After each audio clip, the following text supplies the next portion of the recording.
औषध नाही, इंजेक्शन नाही, आता ऑपरेशन शिवाय पाठ आणि मानेच्या दुखण्यापासून आराम मिळवा. NC वेलनेस सेंटर, नवल पेट्रोल पंपासमोर, रेल्वे लाईन, सोलापूर. सोलापूर महानगरपालिका निवडणूक जवळ येतात शहराचे राजकारण अक्षरशः धगधगत आहे.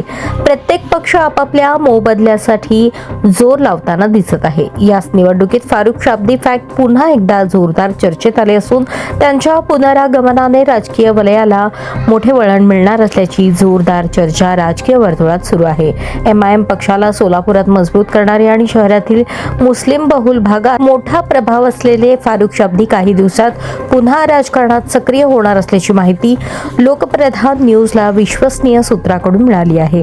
मात्र ते कोणत्या पक्षातून सक्रिय होणार, कोणाचा पाठिंबा देणार, कोणास पाठिंबा देतील आणि कोणाचा गेम बिघडवतील हे अद्याप गूढच आहे. इतकेच नव्हे तर पालकमंत्र्यांनीही एका महत्त्वाच्या बैठकीत फारुख शाब्दींचा उल्लेख केल्याची माहिती समोर आली आहे.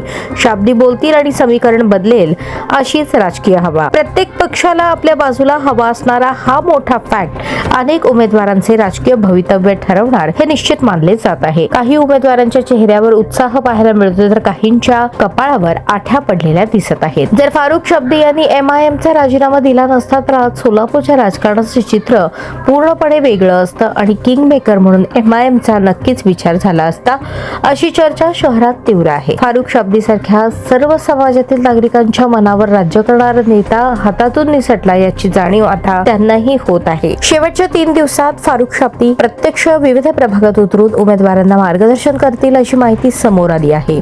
या मार्गदर्शनामुळे राजकीय गणितांमध्ये मोठी उलथापालथ होण्याची शक्यता आहे. 2024च्या विधानसभा निवडणुकीत जबरदस्त प्रभाव टाकणाऱ्या शाब्दी फॅक्टची चर्चा सोलापूरपुरती मर्यादित न राहता मुंबईतही जोर धरत असल्याचे बोलले जात आहे. एकंदरीत सोलापूर महानगरपालिका निवडणुकीचे रिंगण फारुख शाब्दी यांच्या पुनरागमनामुळे अधिक रंगतदार होणार असून त्यांच्या कमबॅकमुळे अनेकांना धडकी भरत आहे, तर काहींसाठी ही पुनरागमनाची बातमी आनंदाचा शिडकावा ठरत आहे. 2 वर्षापासूनच मला नेक पेनचा त्रास होता. ट्रीटमेंट जी मला मिळाली ती बेस्ट ट्रीटमेंट होती, कारण ही नॉन सर्जिकल ट्रीटमेंट होती. त्या स्टाफ कडून, डॉक्टर कडून मला खूप चांगल्या ट्रीटमेंट मिळाल्या. माझं नाव उमेश साळुंके. ते जावई आहेत आणि सांगितलं मग त्यांना कुठे सांगितलं मित्राने NC म्हणून सायंटिफिक पद्धतीने होते असं सांगितलं. मला 4 दिवसातच थोडा फरक जाणवला. गोळी ना, औषध नाही, इंजेक्शन नाही, कुठलाही एक बी काय कशाचा पण मग त्रास होत नाही आहे आणि याच्यामुळं ट्रीटमेंट घेण्यासाठी कुठलाही त्रास होणार नाही. फार म्हणजे फार खूप चांगला आहे. लेटेस्ट टेक्नॉलॉजी आहे सर आणि सगळं स्टाफ लोक चांगलं आहे.